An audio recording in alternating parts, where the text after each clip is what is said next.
Magandang gabi po sa ating lahat.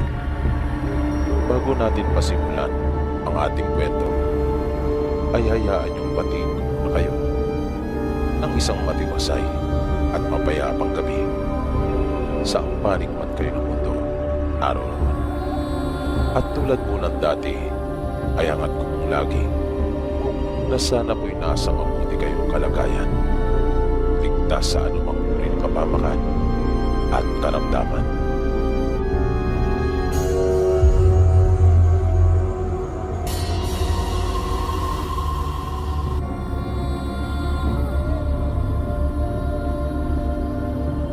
Nangyari ang lahat ng ito sa probinsya ng kanyang nobya. Kalagitnaan noon ng dekada 90 nang ito'y maganap. Nang magkaroon kasi sila ng kanyang kasintahan ng pagkakataon upang makapagpakasyon, ay nagpasya silang magpunta upang maipakilala na rin siya ni Grace sa mga magulang at kaanak nito. Ayon pa kay Jane, naging maayos naman ang kanilang naging pagbiyahe. Labis nga raw niyang ikinatuwa ang kanyang mga naging karanasan sa napakatagal at malayong biyahe nilang iyon. Pero hindi siya nainip at kahit pagod ay masaya siya. Dahil yun ang unang pagkakataon na nakarating siya sa isang malayong lugar. Pagdating nila doon sa bahay ng mga magulang ni Grace, wala pang isang oras ay unti-unti nang dumami ang mga taong nagsipuntahan doon. Nagdatingan ang mga pinsan at kamag-anakan ni Grace. Buti na nga lang rin daw at naisipan nilang mamili ng ilang mga pasalubong nung nasa pier pa sila. At sa dami ng mga nagpunta, nagmukha tuloy may handaan doon sa bahay nila Grace. Pinaghati-hatian nila yung mga dala nila Jay na pasalubong. At napansin nilang magkasintahan na labis silang nagalak. Pero may isang naroon na malungkot. Nasa isang sulok lang at hindi ito umiimik. Para bang nakontento na siya na nakatunghay lang sa mga nagkakagulo at walang tigil na nagkukwentuhan nilang mga kamag-anak. Kaya biglang napalapit si Jay kay Grace at naitanong sa kanya kung sino at kaano-ano niya yung dalagita. Sinabi naman nitong pamangkin na raw niya iyon sa pinsan. At Yumi daw ang palayaw nito dahil Mayumi ang buo nitong pangalan. Nasabi tuloy ni Jay na bagay sa dalaga ang pangalan nito dahil mukha nga siyang mainin at tahimik talaga. Nasinang-ayunan naman iyon ni Grace at sinabing tama nga ang kanyang nobyong si Jay. Sa paglipas ng mga oras ay unti-unti na ring nababawasan yung mga bumisita at nakiusyoso. At bago pa tuluyang kumalat ang dilim, ay wala na silang lahat. Na medyo kakaiba iyon para kay Jay. Ngunit naisip niyang marahil ay ganun lang talaga sa probinsya nila Grace. Wala na talagang taong makikita sa labas pagsapit ng dilim. At lahat ay nasa kanya-kanya ng bahay. Kaya nangiti si Jay at nasabi sa sariling ibang-iba talaga ang buhay probinsya. Napakasimple. Sa pahingang malalim na kanya pang nilanghap ang sariwang hangin. Maya-maya ay narinig na niya si Grace na tinatawag siya at niyayaya ng kumain. Kung kaya naman itinapon na niya ang hawak na sigarilyo at pumasok na sa loob ng bahay. Nang makapaghapunan na sila at nakaupo magkatabi sa may sala, ay biglang napaisip si Jay at itinanong sa kanyang nobya kung anong uri ng pamumuhay ang gusto nito. At dahil doon ay panandaliang napatingala si Grace at nag-isip ng isasagot sa kanyang nobyo. Sinabi niya dito na simple lang, kaya bigla namang napabulala si Jay. At sinabing yun din ang kanyang gusto. Sabay dagdag na tulad ng buhay sa probinsya. At muli nitong tinanong si Grace na tila ba gusto niyang malaman kung ano ang opinyon nito tungkol sa kanyang sasabihin. Sinabi niya sa kasinta na ano kaya kung doon na lang daw sila tumira sa probinsya nila Grace. Kitang-kita ni Jay ang pagkabigla sa mukha ni Grace. Makailang beses pang umiling. Kasabay ng pagsasabi nitong hindi at ayoko. Nagtaka at ikinagulat naman ni Jay yung naging sagot at naging reaksyon sa kanya ng nobya. Kung kaya tinanong niya ito kung bakit at anong dahilan, kaya ayaw niyang tumira doon sa kanila. Hindi kaagad nakasagot si Grace kay Jay. At tila ba napaisip ito ng malalim na nakikita pa ni Jay na sunod-sunod ang naging paghinga nito ng malalim. Maya-maya pa, bigla na lamang itong tumayo at nagyaya ng matulog. Kaya lalong napaisip si Jay. Ano ang ayaw at tiniingatan ng kanyang nobya na malaman niya? Ano ang ayaw nitong sabihin sa kanya? Kaya nang nasa kwarto na sila, tahimik lang si Jay na nakahiga at tiniisip yung naging pag-uusap nila ni Grace. Hindi nagtagal ay naramdaman niya na niyakap siya ni Grace at sinuyo. Sinabi nitong wag na raw siyang magtampo. Ginamit naman ni Jay ang pagkakataon na yon para paaminin si Grace. Gusto niya kasi talagang malaman kung ano yung nalalaman nito na ayaw ipaalam sa kanya. At wala nang nagawa pa si Grace nang kulitin siya ni Jay. Kaya sinabi na niya dito yung totoo. Ayon sa kanyang mga pinsan at mga kamag-anak na nakausap, may aswang na gumagala sa kanilang bayan. At nagsimula lang daw ang lahat nang dumating sa lugar nila ang isang pamilya. At ito rin naman ang dahilan kung bakit bago pa kumalat ang dilim, ay sinisikap na ng mga tao sa lugar nila na makauwi na ng kanilang pamamahay.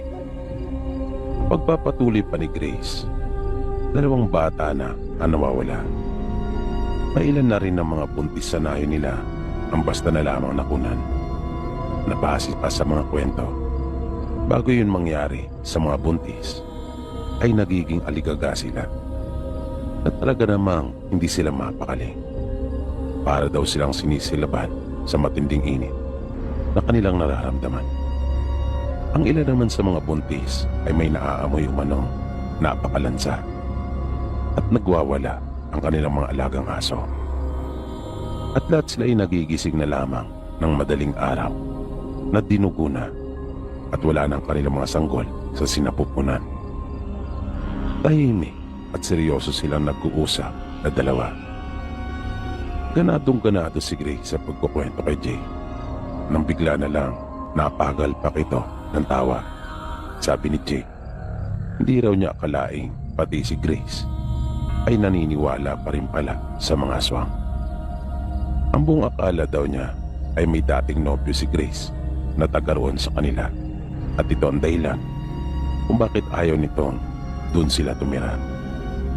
Hindi daw niya inaasahan na aswang pala ang dahilan kung kaya ayaw ni Grace doon. Pero hindi naman nagustuhan ni Grace yung ginawang pagtawa sa kanya ng nobyo. Para kasi siyang nainsulto. Kung kaya, nagpatuloy pa siya para patunayan kay Jay na totoo ang mga aswang. Nagkwento pa siya. Ibinahagi niya kay Jay yung nangyari sa kanilang ina pero hindi pa rin naniwala si Jay. Lalo na kapag hindi nakakasagot si Grace sa kanyang mga itinatanong. Kaya makailang ulit itong sinabi sa kanyang nobya na hindi totoo ang mga aswang. Lumakit umidad na raw siya ng ganon pero kahit minsan ay hindi pa siya nakakita ng sinasabi nilang mga aswang. Sa inis naman ni Grace sa kanyang nobyo ay tinalikuran na niya ito at pinilit na lamang na makatulog na. Pinakiramdaman pa ni Jay ang kanyang nobya ng may kalahating oras. At nang malaman niya at masiguro na galit nga ito, ay kanya na lang itong hinayaan. Naisip niyang hihingi na lang siya ng tawad sa kinabukasan. Bumango na lang siya para magtungo sa kusina pagkat nakalimutan niya magsipilyo. At ngingiti-ngiti pa ito na para bang hindi pa rin niya makakalimutan yung kanilang mga napag-usapan ni Grace. Natatawa siya lalo na kapag nakikita niyang natatamimi ang kanyang nobya at hindi makasagot sa mga tanong niya para patunayang totoo nga ang mga aswang. Dala ang kanyang sipilyo at baong toothpaste ay lumabas na ng kanilang silid si Jay at mag-isang tinungo ang kusina. Nang nasa harapan na siya ng lababo ay kaagad na siya nagsali ng tubig sa baso at kanya nang sinimulang mag-toothbrush. Pero laking gulat niya nang bigla na lang gumalaw yung dalawang bilugang hugis na maliwanag na nakikita niya sa kanyang harapan. Ang buong akala niya kasi ay ilaw lang iyon na mula sa malayo. At kasabay ng paggalaw noon ay doon pa lang rin niya napansin yung mga mahabang kuko na nakapasok na sa siwang na pagitan ng mga kawayang nagsisilbing pinakadingding ng harapan ng lababo. Na tila ba bumitaw na iyon sa pagkakahawak doon. Kaya napahintong bigla si Jay at hindi nakagalaw. Habang hawak-hawak pang sipilyong nakapasak sa kanyang bibig. Pero makaraan ng ilang saglit ay napakalma na rin niya ang sarili. Naisip niyang marahil ay isa lang iyon sa kanilang mga alagang naroon na may kakayahan kung kaya nagawa ng makatayo. Pero naisip rin niyang napakalaking aso noon kung sakali. Hindi niya akalaing may alaga pala silang aso na ganun kalaki. Sabi pa niya sa kanyang sarili na pinipilit niyang iwaksi sa isipan ang ukol sa mga aswang na napag-usapan nilang magkasintahan. Kaya pilit pa rin niyang pinapaniwala ang kanyang sarili na karaniwang hayop lamang yung kanya nakita. Ngunit napalingon siyang bigla nang marinig ang pagbukas ng pinto at laking gulat niya nang makitang isang malaking baboy na nasa loob na at ilang di pa na lamang ang layo mula sa kanya. At noon lang siya nakakita ng ganong kalaking baboy sa tanang buhay niya. At kakaiba ang mga mata nito, nagliliwanag. Nagtatayuan ang mga buko nito sa gawing bato at ang lalaki ng mga ngiping nakausli sa harapan ng bibig. Titig na titig ito sa kanya habang patuloy pa na tumutulo ang malapot nitong laway. Dahan-dahan itong lumapit sa kanya at kapansin-pansin ang mabangis na itsura nito.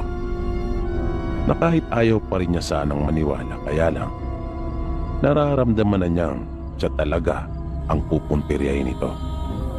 Kaya napilitan na siyang sumigaw at humingi ng tulong. Maya-maya ay narinig ni Jay ang malakas na tinig at tinawag ang pangalan ni Yumi. Halos sabay naman silang napatingin ng baboy dun sa nagmamay-ari ng tinig na iyon.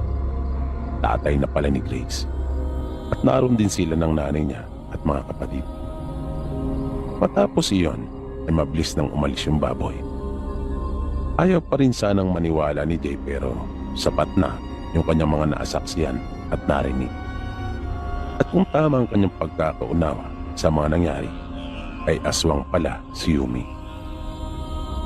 Siya yung nag-anyong baboy.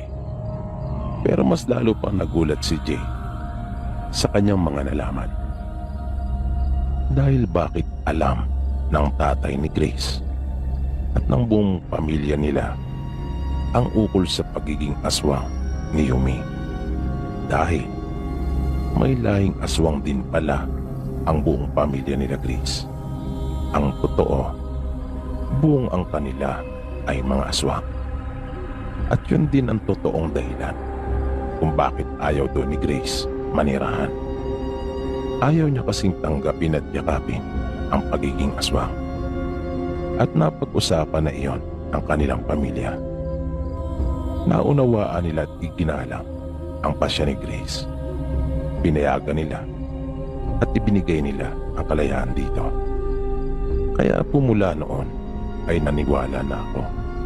Totoo po ang mga aswang. Dahil mismong asawa ko po Sir Pipi at kanilang angkan ay mga aswang. Kung hindi nga lang siguro ako totoong mahal ni Grace, baka nalapan na ako noon doon sa kanila. Buti na lang at nagmamahalan talaga kami. At nung gabi pa lang mangyari iyon, gusto lang pala akong takutin ni Yumi dahil na rin sa utos ni Grace. Dahil napikon ito sa akin ang pagtawaran ko at sabihin hindi ako naniniwala sa mga aswang. Natatandaan nyo nung tumalikod siya sa akin. Tinext na pala niya si Yumi at inutusang gawin yun sa akin.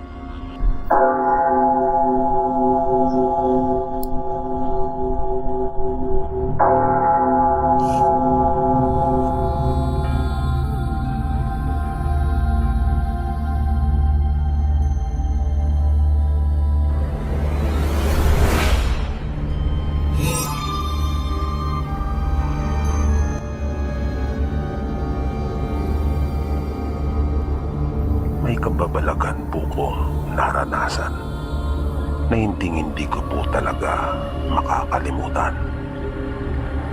Pauwi po ang tatay ko noon mula sa ibang bansa. Matagal na po kasi siyang OFW. At kapag umuwi siya, madalas ay nag-outing kami. Kaya nung mga panahon na iyon, napagkasunduan nila ng nanay ko na magrenta ng sasakyan sa pagsundo sa kanya. At pagkatapos, maliligo kami sa dagat. Kinabukasan, pinakisuyuan ng mga magulang ko yung kapatid ni tatay na siyang mag-drive. Isinama naman ako ng tiyuhin ko sa pagkuha ng sasakyan. Isang van yung kinuha namin para marami ang makasakay. Kasama kasi madalas ang pamilya ni Tio tuwing may lakad kami, lalo na kapag dumarating si tatay. Sila bale ang malapit talaga sa amin. Nang bumabiyahe na kami ni Tio, dala ang sasakyan pa uwi sa amin, ay may naramdaman kagad akong kakaiba doon sa sasakyan. Bigla akong kinilabutan. Pakiramdam ko ay mayroong nakatingin sa amin ng tiyuhin ko. At hindi lang po iyon. Bukod doon, ay naramdaman ko po yung kakaibang lamig na para bang may humawak sa braso ko. Kakaiba yung lamig na iyon kaysa sa lamig na lumalabas sa aircon ng sasakyan. Pinakiramdaman ko yung tiyuhin ko. Gusto kong malaman kung kanya rin bang nararamdaman yung mga bagay na iyon. Pero kalmado lamang ito at walang kibo. Naatentibo siya sa kanyang pagmamaneho. Nang dumating kami sa bahay ay gabi na, magka-alas 7 na. Pero ayos lang naman dahil sa alas 11:30 pa naman yung estimated time of arrival ni tatay. Paglabas namin ng sasakyan at nang papasok na sa bahay, ay talagang naramdaman kong parang nagtayuan yung buko sa ulo dahil sa aking nakita. Naaninagan ko na mayroong tao na naroon sa may gawing likuran ng sasakyan. Kaya nagmamadali akong sumunod sa tiyuhin ko at pumasok na ng bahay. Gusto ko na sana talagang sabihin sa kanila ang tungkol doon. Pero kahit ako kasi ay hindi makapaniwala sa aking nakita. Hindi ko iyon mabigyan ng paliwanag. Paano nagkaroon naman ng tao doon sa loob ng sasakyan? Wala namang ibang nakasakay doon maliban sa aming dalawa ng tiyuhin ko. Kaya may agam-agam din ako na baka refleksyon lamang iyon ng ilaw o ng kung anumang bagay na naroon na maaaring humulmalang na tao. Kaya hindi na ako nagkalakas pa ng loob na sabihin sa kanila. Naisip ko kasing baka pagtawanan lang nila ako. Madalas pa naman nila akong tinutukso na duwag at ako raw ang pinakamatatakutin sa aming pamilya. Kahit na mga bata pa kasi kami, ay iyan na ang lagi nilang sinasabi sa akin. Napakaiyakin ko raw at laging natatakot. Lalo na yung kuya ko. Napakalakas nitong mangasar pagdating sa akin. Pagkakain namin ng tiyuhin ko ng hapunan, ay nagpasya na akong matulog na muna para hindi ako antukin sa pagsundo namin kay tatay. Hindi ko alam kung gaano na ako katagal na nakatulog. Nang magising ako, ay nakita kong abala na silang lahat na nagbibihis at naghahanda para sunduin si tatay. Kaya nagmadali na rin ako. Mabilis naman naming narating ang airport dahil walang traffic sa lansangan. Napakaluwag ng kalsada at parang walang ibang sasakyan. Wala akong natandaan na may nakasalubong kami kahit na isa. Pagdating namin doon sa airport ay nagmamadali at may kasabikan kami nagpunta doon sa may hintayan. Di nagtagal ay nakita ko na kaagad si tatay na kumakaway habang naglalakad papalabas at tulak-tulak na ang isa niyang kamay yung mga bagay na nakalagay sa pushcart. Nang nasa harapan na namin siya ay agad kaming nagmano at niyakap namin siya. Dinala na namin ang kanyang mga bagay at sumakay na kami sa sasakyan. Doon na namin ipinagpatuloy yung aming kwentuhan. Habang pinabaybay namin yung kahabaan ng kalsada, ay bigla na lang akong nagulat nang sumulpot sa tabi ni tatay yung isang babae. Nakakatakot ang itsura nito. Duguan ang kanyang mukha na nakaluwa pa nga ang isa niyang mata. Bigla akong nagising at natagpuan ko na lamang ang aking sarili na humihingal at uhaw na uhaw. Nasa tabi ko si ate. Binabangungot daw ako. Panaginip lang pala ang lahat. Bigla akong naalala yung tungkol sa pagsundo kay tatay. Sinabi niyang hindi na raw kami isinama pa dahil ginigising daw ako, pero ang sarap daw ng pagkakatulog ko. Kaya ipinaiwan na rin daw si ate upang may makasama ako.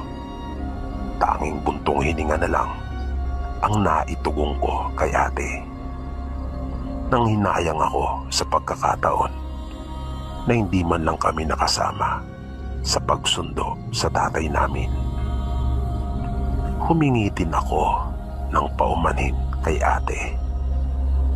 Kasi dahil sa akin ay hindi na rin tuloy siya nakasama. Sinabi naman niyang wala akong dapat na alalahanin. Ayos lang daw iyon. Mabait kasi sa akin ang ate ko. Sinikap kong wag lang matulog at hinintay namin ang kanilang pagdating. Pero ang tagal, hanggang sa makatulog na lang uli kami. Di ko alam kung ilang oras na ang lumipas. Nagising na lang kami dahil sa sunod-sunod na pagkatok sa aming pintuan. Bumangon kami ni ate. Nang buksan namin ang pinto, ay wala namang naroon. At isang malamig na simoy ng hangin ang naramdaman naming humampas sa aming mga mukha. Di nagtagal, ay biglang nag-ring ang aming telepono. Sinagot iyon ni ate. Kitang-kita ko yung pagkabigla sa kanyang mukha. Maya-maya pa ay umiiyak na ito at garalgal na ang kanyang tinig sa pakikipag-usap. Matapos makipag-usap ni ate sa telepono, ay nalaman kong naaksidente pala ang aming buong pamilya, kasama pati ang mag-anak ng tsuhi namin. Tanging pinsan lang namin ang nakaligtas at kasalukuyan umanong nasa ospital na nilalapatan ng lunas dahil sa malubhang kalagayan nito. Kapwa kami hindi makapaniwala ni ate nung mga oras na iyon. At mabilis kong naalala yung tungkol doon sa aking nakita na nasa loob ng sasakyan. Nakaramdam ako ng matinding pagsisisi. Sana sinabi ko na lang kahit na pagtawanan nila ako. Pero naisip ko rin kung mayroong bang magbabago. Kukuha kaya sila ang ibang sasakyan para gamitin? Paniniwalaan kaya nila ako at bibigyan nila ng masamang pakahulugan yung tungkol sa bagay na iyon? Yan yung mga bagay na patuloy na gumugulo sa isipan ko ng mga panahong iyon, na ang totoo hanggang ngayon ay minumulto pa rin ako ng mga isipin na iyan. Pero sino nga ba ang babae na iyon? At ano ang kinalaman niya sa pagkamatay ng mga mahal namin sa buhay?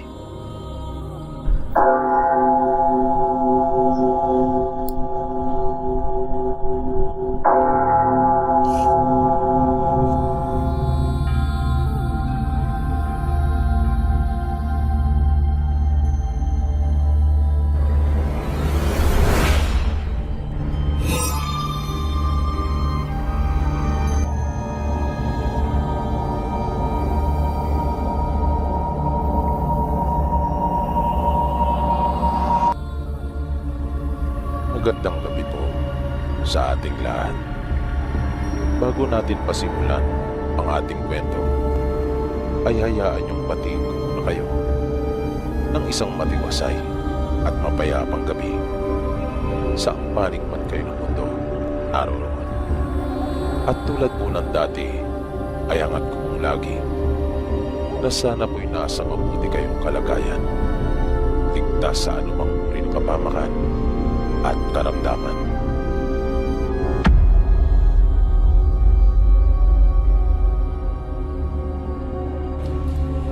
Ang tampok nating kwento na inyong maririnig sa gabing ito ay hango mula sa mga tunay na pangyayari. Ayon pa sa kanya, hindi niya personal na karanasan ang nakapaloob sa kwentong ito. Sa halip, ito ay kwentong ibinahagi din sa kanya ng kanyang lola nang minsan magbakasyon sa bahay nila sa Maynila. Ang mga pangyayaring ito ay naganap mahabang panahon na rin ang nakalipas. Tungkol ito sa paghihiganti ng isang bata na nagngangalang Gabriel. Ayon pa sa kwento, si Gabriel at ang kanyang buong mag-anak ay payapa noong namumuhay sa pusod ng isang kagubatan. Malayo sila sa Kabiasnan. Ito ang piniling lugar ng kanilang ama sapagkat nais nitong tahimik at simpleng pamumuhay. Hindi kasi nito gusto ang maingay na kapaligiran. ayaw nito ang magulo at napakaraming tao. Tatlo sila Gabriel na magkakapatid at siyang pinakabunso sa kanila. Ang kanilang mga magulang na sina Aling Maria at Mang Pisyo ay pawang mga masisipag na tao at mapagmahal na magulang. At sa kanila nagmana sila Gabriel ng kanilang kasipagan. Sa mura nilang edad ay naaasahan na silang magkakapatid sa iba't ibang gawaing bahay at gayon din sa kanilang bukid. Pero sadyang ang buhay kung minsan ay mapaglaro. May mga kaganapan sa ating buhay na kung minsan ay nagtutulak sa tao na mapaisip at questionin ang paniniwalang mayroong Diyos. At ito nga ang nangyari kay Gabriel. Naisip niya na kung mayroong Diyos, bakit nangyari sa kanila ang masaklap na mga bagay na yon? Bakit niya iyon pinahintulutan? Nagsimula ang lahat ng ito nang si Don Rafael, isang makapangyarihan at may impluwensyang tao doon sa kanilang bayan, ay nagkaroon ng interes na mapa sa kanyang lupain, sinasaka at tinatangkilik ng pamilya nila Gabriel. Dahil sa kasakiman at pagiging ganit kung kaya, ninais nitong mapa sa kamay niya ang lupang malao ng pinagyayaman ng mga magulang nila Gabriel. At dahil sa malaki na nga ang kanila naging pagod at ipinuhunan sa nasabing lupain na iyon, kung kaya naman hindi pumayag ang mga magulang ni Gabriel. Maraming beses nilang tinanggihan ang mga walang kwentang iniaalok sa kanila ni Don Rafael na naging dahilan upang sila ay pag-initan nito. Maraming beses nila noong naririnig ang kanilang mga magulang na nag-uusap ng masinsinan tungkol sa problemang kanilang kinakaharap doon sa Don. Pero nauuwi sa iisang desisyon ang kanilang mga pag-uusap, at ito ay ang manatili sila at huwag pumayag sa gustong mangyari ni Don Rafael. Hanggang sa dumating na sa sukdulan ang ginagawang pagpapasensya ni Don Rafael at binalak nitong daanin na sa dahas upang makuha niya ang kanyang ninanais. Katwiran pa nito, kung hindi kaya makuha ang kanyang ninanais sa paupo, kukunin niya ito sa patayo. At ganun nga ang ginawa ng Don. Isang gabi iyon, tahimik ang buong paligid at tanging mga kulisap lamang at huni ng mga ibong panggabi ang siyang maririnig. Nang mula sa mansyon na bahay nito ay lumisan ang Don kasama ang kanyang mga tauhan. Dalang isang maitim na balak para sa buong mag-anak nila Gabriel. Wawakasan na ng Don ang pagmamatigas ng mag-asawang Maria at Pisyo. Naiinip na kasi ang Don na mapa sa kanya ang lupang sinasaka ng mga ito. Kung kaya bitbit ang kanilang mga armas, ay tinungo nila ang kinaroroonan ng mag-anak sa kalagitnaan ng gabi. Sakay ng kanilang mga kabayo, ay madali nilang narating ang kanilang destinasyon. Walang sinayang na sandali ang mayamang si Don Rafael. Kaagad nitong binasag ang katahimikan ng gabi sa pamamagitan ng kanyang malakas na tinig. Inutusan niyang lumabas si Mang Pisyo at tarapin siya, pagkat nais daw niya itong makausap. Kung kaya bigla namang napabangon ang noy nagpapahinga ng mag-asawa. Samantalang sila Gabriel naman ay napaupo na rin at napasilip sa maliit na butas na naroon sa kanilang silid. Nakita nila ang kanilang ama at ina na lumabas ng kanilang kubo.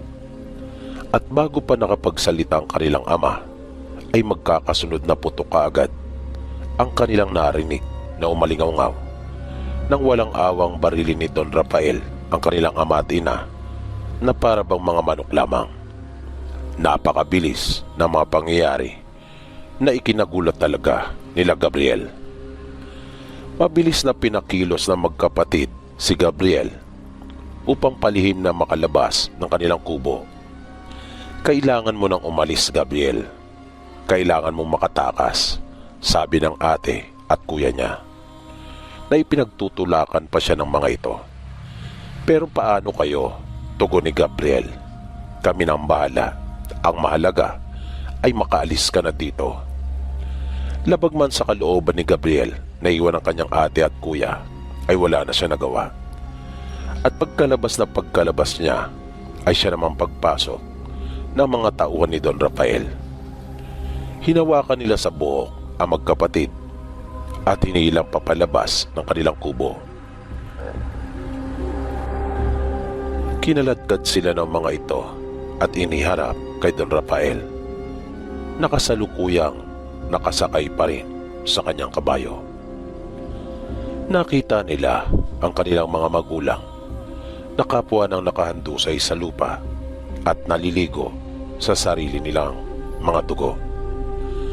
Iniutos ng Don sa kanyang mga tauhan na talian ng lubid ang magkapatid sa kanilang mga paa at kamay, habang ang iba naman nitong tauhan ay inutusang sindihan ang tahanan ng mga ito, na mabilis namang naglagablab. At bago pa tuluyang maging abo ang kanilang tahanan, ay ipinag-utos na ng Don sa kanyang mga tauhan na patayin na rin ang magkapatid sa pamamagitan ng paghila sa kanila ng mga kabayo sa magkakaibang direksyon. At inuna na nila ang kuya nila Gabriel. Sa di kalayuan ay naroon si Gabriel at nagtatago sa makapal na halamanan. Kitang-kita nito ang masaklap na sinapit ng kanyang kuya mula sa kamay ng Don at ng mga tauhan nito. Gustong sumigaw ni Gabriel dahil sa tindi ng puot na kanyang nararamdaman at matinding pagkahabag naman sa sinapit ng kanyang kuya. Pero pinigilan niya ang kanyang sarili. Hindi siya maaaring marinig o makita nila Don Rafael. Kung hindi, ay sasapitin din niya ang malagim na sinapit ng kanyang kuya amado at mawawalan ng saysay ang ginawang pagsasakripisyo ng mga ito para siya ay makatakas at makaligtas sa tiyak na pagkapahamak. Nagsimula ng kumilos si Gabriel. Kailangan na niyang makalayo mula doon sa lugar. Ayaw na rin niyang masaksiyan pa ang malagim na mangyayari sa kanyang ate. Walang tigil sa kaiiyak si Gabriel nung gabing iyon. Nang makaramdam ng pagod dahil na rin sa layo ng kanyang narating, ay dahan-dahan siyang napatingala sa langit. At kahit wala siyang nakikita maliban sa mga bituing naroon, ay napatanong siya. Maya-maya ay iniyuko na niya ang kanyang ulo at tinanong naman ang kanyang sarili at sinabing bakit nga ba raw niya ginawa ang bagay na yon, kahit alam naman na niyang walang sasagot sa kanya. Hindi tumigil sa pagtulo ang mga luha ni Gabriel sa lupa. Hindi mawala sa isipan niya ang mga nangyari. Napakalalim ang ginawang sugat noon sa kanyang puso at nagkaroon iyon ng matinding mantsa sa kanyang kaluluwa.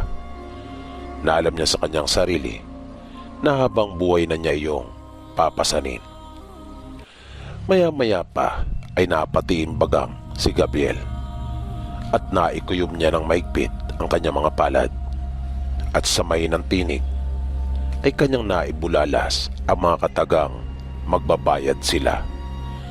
Ipinangako ni Gabriel sa kanyang sarili na hindi siya titigil hanggat hindi niya naipaghihiganti ang kanyang mga magulang at kapatid.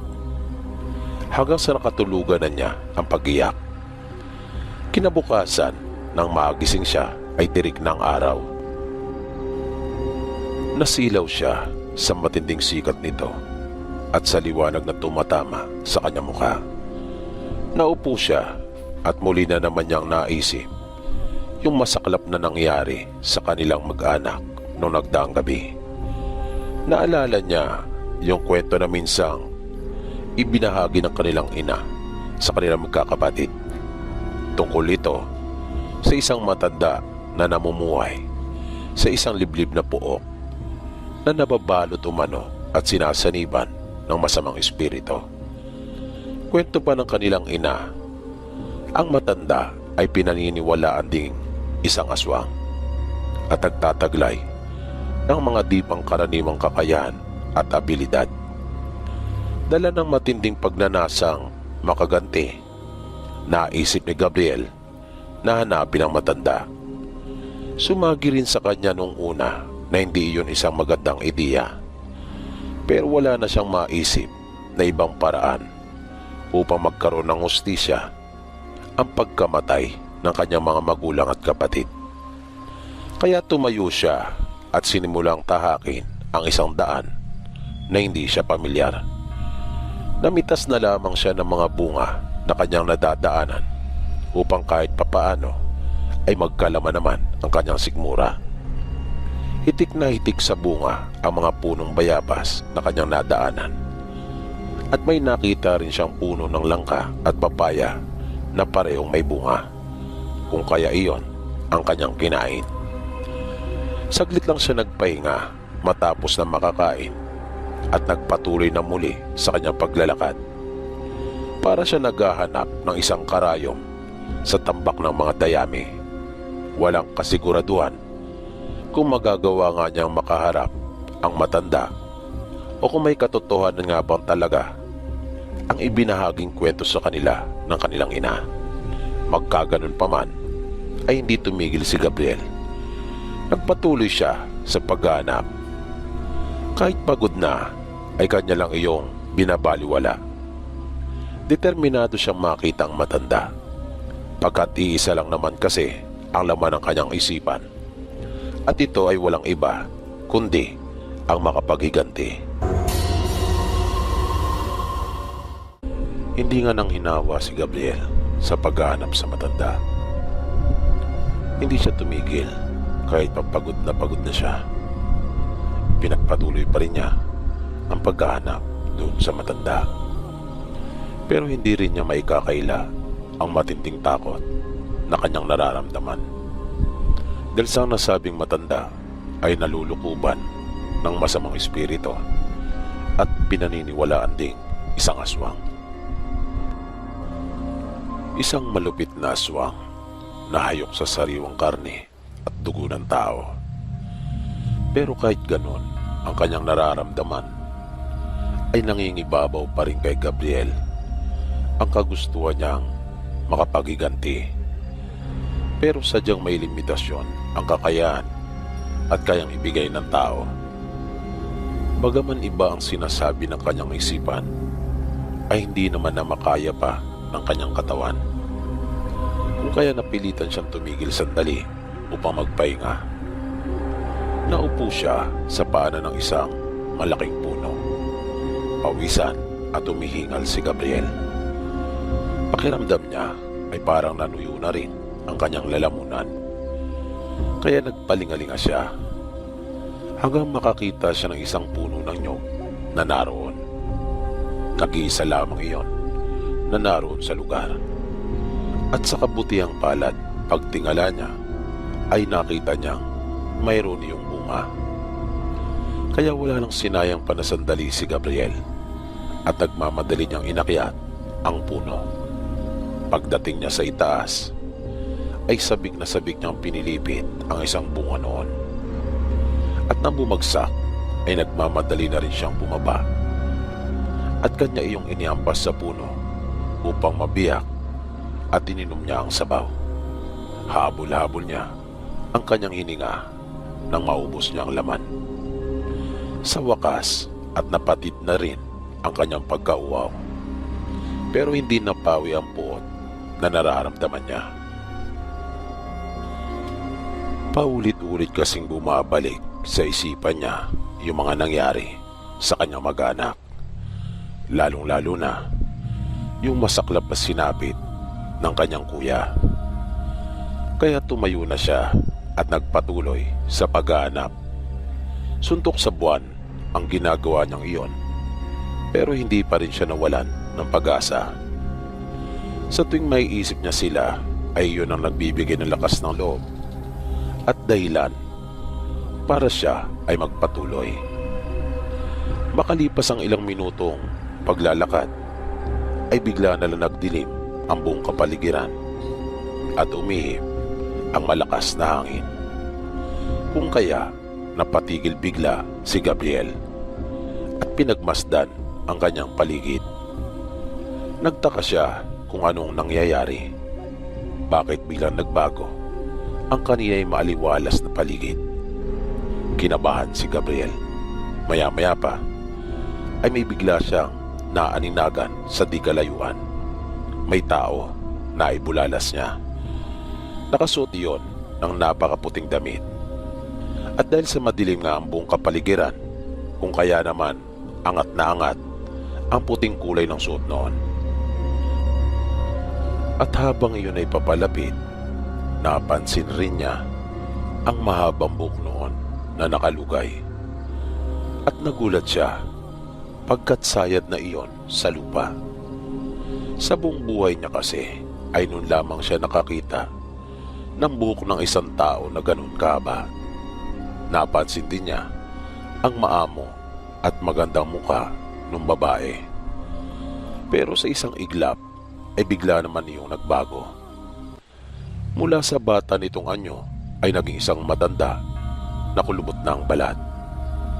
Maging kasuotan nito mula sa pagiging kulay puti ay bigla na lamang naging itim. Mangkukulam, nasabi ni Gabriel. At narinig niya ang tinig nito nang tumawa ng ubod lakas. Umaalingaw-ngaw ang boses nito nang tanungin si Gabriel kung anong ginagawa niya sa lugar na iyon. Nanatili siya nakatayo at hindi na nakagalaw. Dala ng matinding takot at pagkamangha sa kanyang nakikita. Pagkat nakalutang na sa hangin ang matanda ng mga sandaling iyon. Ito na marahil ang sinasabi ng kanilang ina, na sabi ni Gabriel sa kanyang sarili. Wala po akong masamang hangarin sa pagpunta ko rito, wika ni Gabriel. Pero may nais po akong hilingin sa inyo. Alam kong kayo lang ang makakatulong sa akin. Pagpapatuloy niya.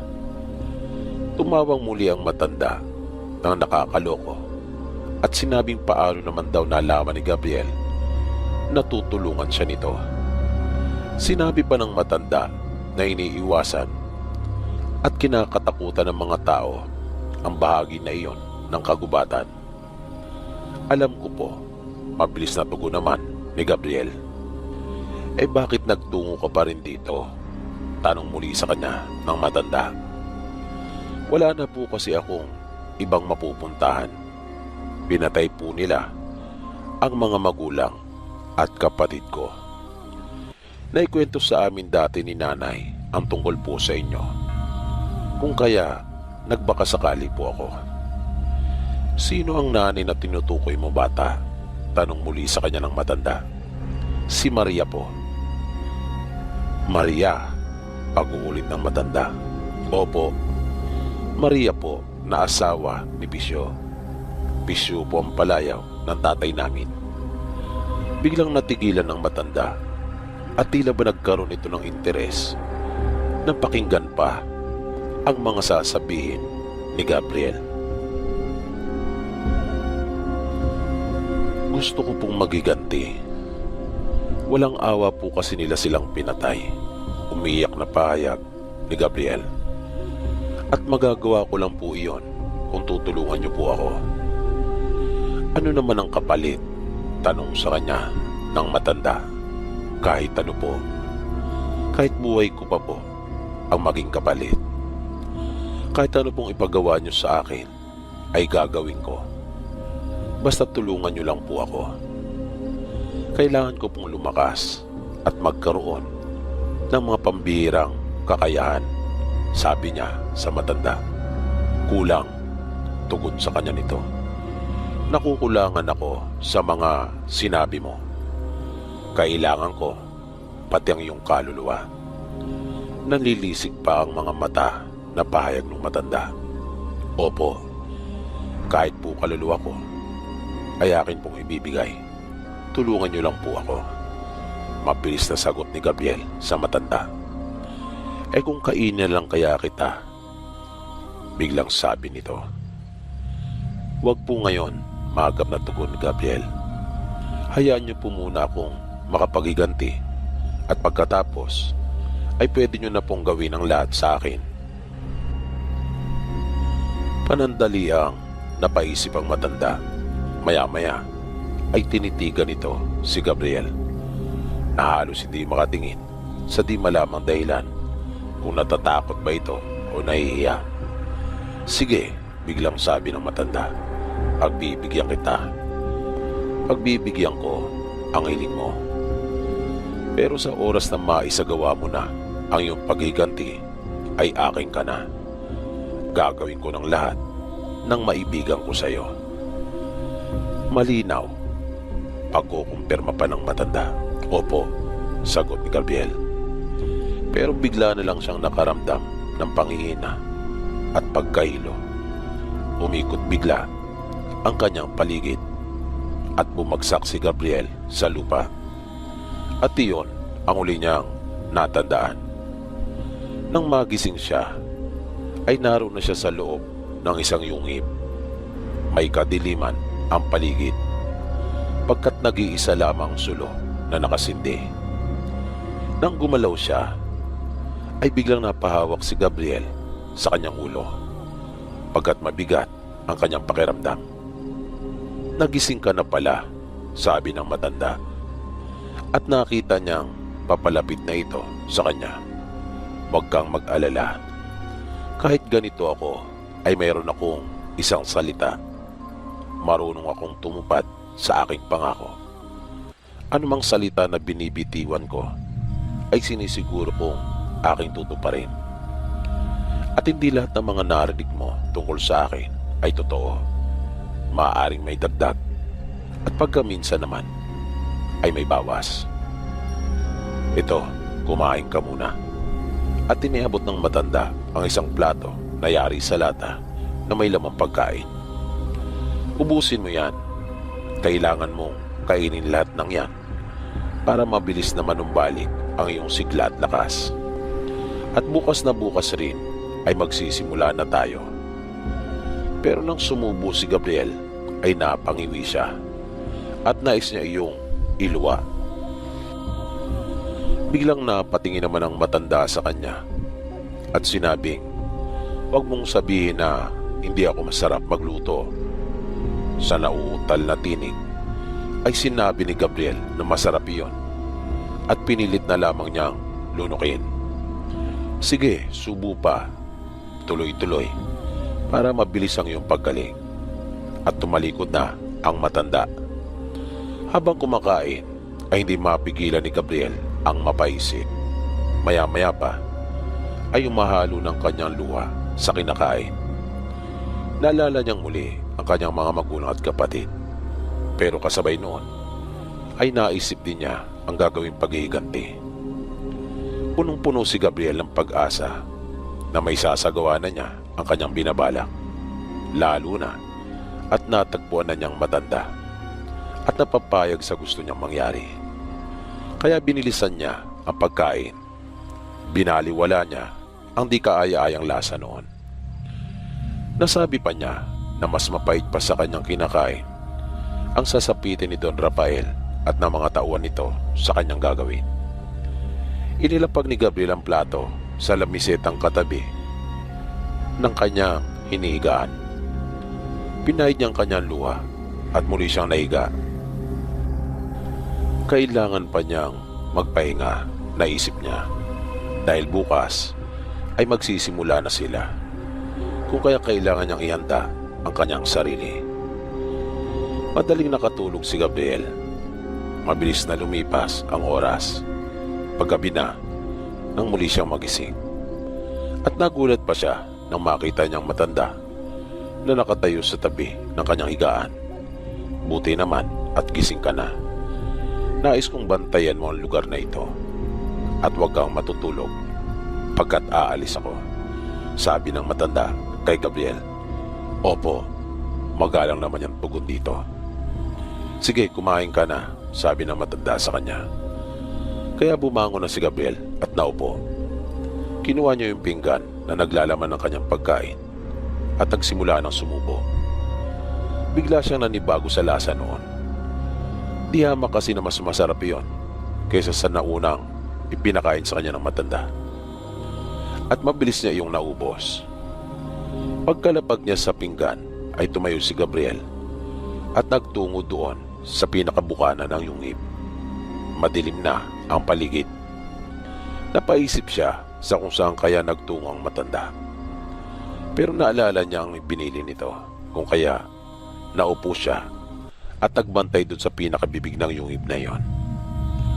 Ilang sandali pang lumipas at napakadilim na ng buong paligid. Halos wala na siyang makita. Maya-maya ay nakarinig siya ng mga pagkaluskos. Kung kaya nadako doon ang kanyang atensyon. Pero dahil nga sa sobrang dilim, kung kaya wala siyang makita. Hanggang sa may lumitaw na dalawang mga matang nagbabaga sa pagkapula mula sa kadiliman. Kung kaya napatras si Gabriel, biglang nabalot ng matinding takot ang buo niyang katawan. Sa tansya ni Gabriel ay napakalaki nung nilalang na iyon, na dahan-dahang lumalapit sa kanya. Pero hindi yun lumilika ng anumang ingay maliban sa mga yabag. Nang bigla na lang may mabilis na dumaan sa kanyang harapan at kasabay ng malakas na hangin ang isang kamay na may mahaba at matutulis na kuko na muntik nang mahagip ang kanyang mukha. Buti na nga lamang at mabilis siyang nakaiwas. Ngunit nawala si Gabriel sa balanse, kung kaya siya ay natumba. Pero kaagad din siyang tumayo at mabilis na tumakbo papasok sa loob. Nagmamadali niyang tinungo ang kinalalagyan ng ilawan at kaagad yung dinampot. Inilawan niya ang kanyang harapan, ngunit mabilis na naglaho yung sumusunod sa kanya. Maya-maya ay nakita ni Gabriel ang matanda. Kaya patakbo niya itong nilapitan para isumbong kung ano ang nangyari. Pero itinaas ng matanda ang isa niyang kamay at pinatitigil niya si Gabriel. Sinabi nito sa kanya na hayaan muna siyang makaupo at makapagpahinga. Sinabihan din nito si Gabriel na masanay na pagkat hindi lang iyon ang kanyang mararanasan. At wag daw itong masyadong iyakin. Huwag mong ipagpalagay na ang nasaksihan mo ngayong gabi ay napakahalagang bagay at lubhang kakaiba, dahil hindi. Sabi pa nito kay Gabriel, pangkaraniwan lamang ang mga bagay na yan. Bulag lamang kasi kayo sa mga tunay na nangyayari sa mundo. Pagpapatuloy pa ng matanda.